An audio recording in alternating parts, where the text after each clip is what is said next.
Andito tayo ngayon sa OFW Hospital sa San Fernando, Pampanga, ang unang hospital sa bansa para exclusively sa mga OFWs at ang kanilang mga pamilya. Ano-ano ang mga serbisyong may bibigay ng OFW Hospital? Mayroon ditong primary care, outpatient care, at urgent care and emergency services. Pwede ring magpa-admit sa ward, magpa-opera, o manganak. Mayroon ding dental services, pharmacy, radiology, laboratory at ambulance. Mayroon ding malasakit center sa loob ng ospital. Lahat ng ito, sagot dapat ng gobyerno. Wala dapat babayaran ng mga pasyente dito. Sino-sino ang qualified na makatanggap ng libreng serbisyo sa OFW Hospital?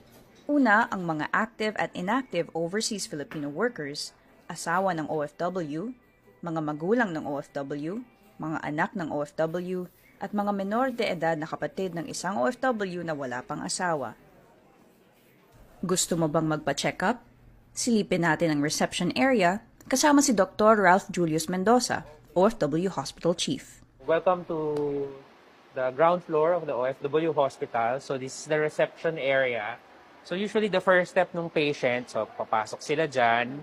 No, kung may appointment sila, yung mga guards natin alam. So papasok sila dito. And then dito yung parang first step nila. So registration. Okay. So kung new or follow-up, pag new, dito sila gagawa ng record. Dito sila makaklasify kung active or inactive or dependent ng active or inactive. Tapos dito sila parang i-issuehan ng ID. Kung follow-up naman, dadaan pa rin dito para lang mag-appear sa record nila yung visit nila. Okay. So after dito sa reception area, pupunta na sila dito sa triage, no? So both yung may appointment at yung walk-in dito. isa lang ang pasok. Okay. Dito yung first step. Noong July 2023, pumunta dito si Senator Raffy Tulfo para sa isang surprise visit. Ghost Town ang tawag niya dito sa ospital. Sa laki ng ospital, sobrang laki as a matter of fact, masasabi ko, dalawa lang ang pasyente. Iisa lang ang doktor. Wala pang sapat na gamot at nakatabi lang na parang nasa sari-sari store. At nagbistulang ghost town ang buong gusali. Kung iisipin mo nga naman ang sitwasyon ng healthcare system natin dito sa bansa, no, overcrowded ang mga ospital at halos hindi ka na makakita ng quality healthcare minsan, maintindihan mo ang sinabi ng senador. Paano nga ba yun nangyari? At ano-ano yung mga challenges dito sa hospital? Sina Amelia at Reynaldo Pecson ay proud parents ng isang nurse na nagtatrabaho sa Abu Dhabi.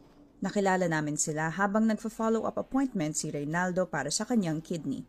Gusto naman po ang experience dito sa OFW Hospital. Okay naman ho, yung malaking bagay ho sa amin na lalo na kami ng mga OFW. Nakakalibre. Sa amin. Nakakalibre.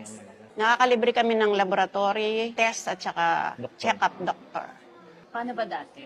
Wala pang ganito. Saan kayo nagpapacheck up? Sa private. Po, napakamahal. Dito wala naman masyadong hassle kasi nga lang, ang problema lang, pag meron kang reseta, yung walang available na medicine sa pharmacy, kundi losartan lang at saka amlodipine. Pero bukod doon, yung mga gamot niya, wala na dito. So, bibili kami sa Mercury. Nag-iisip din ako na sana meron silang yung mas modelong equipment na may produce, may provide ganun. Oh, yung tulad nga nun, yung sa gallstone, yung operation na gagawin sa gallstone niya, yung laparoscopy, wala pa daw silang machine na yun, mahal daw yun. Marami pang kulang. Sabi ng mga namamalakad sa ospital, bureaucratic ang sanhi ng mga kakulangan sa serbisyo nila. Kalilipat lang daw kasi ng pangangasiwa ng ospital sa bagong bukas na Department of Migrant Workers. We're in the middle of transition as far as the administration and governance is concerned. So some of our key processes like procurement and hiring of personnel nandoon sa aming mother agency. So nagkaroon ng mga konting delays. So yung mga supplies in the pharmacy, in the laboratory, medyo nagkulang. Mayroong assessment ang Department of Health sa kung gaano kakomprehensibo ang mga serbisyong may bibigay ng isang ospital. mula level 1 na pinaka-basic hanggang level 3 na pinakamalawak.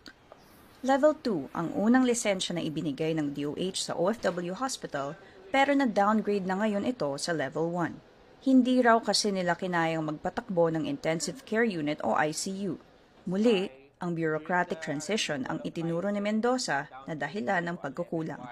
But the services na ino-offer namin ever since will remain naman parehas lang. No, so the challenge is for us to complete the necessary staffing and supplies, no, to operationalize yung mga special units. Number 1 na doon yung ICU. So never pa siya nagamit? Never pa. Okay. Mangilan-ngilan pa lang ang nakita naming pasyente dito. So would you say, Doc, na kapag umabot na kayo sa level 2 at saka nakapag-hire na kayo ng maraming manpower, dadami yung occupancy, would you say? Not necessarily.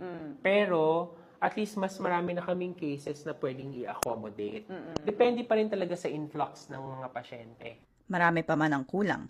Sinusubukan pa rin kamite ng OFW Hospital ang ambisyon nitong paglingkuran ang mas maraming mga OFW at ang kanilang mga pamilya. So, with this facility na tinayo, they're hoping na kahit in a small way, di ba, mapakita sa mga OFWs that the government actually is giving premium to their contribution to the Philippine economy and society as a whole. Noong in-announce ng gobyerno na nagbukas na itong OFW Hospital, pinalabas itong landmark achievement. Handang-handa para tumanggap ng OFWs at ang kanilang mga pamilya. Pero sa ngayon, hindi pa kumpleto ang kanilang mga may offer. Kakayahin kaya ng DMW na ma-maximize ang benefits ng hospital na ito para sa publiko?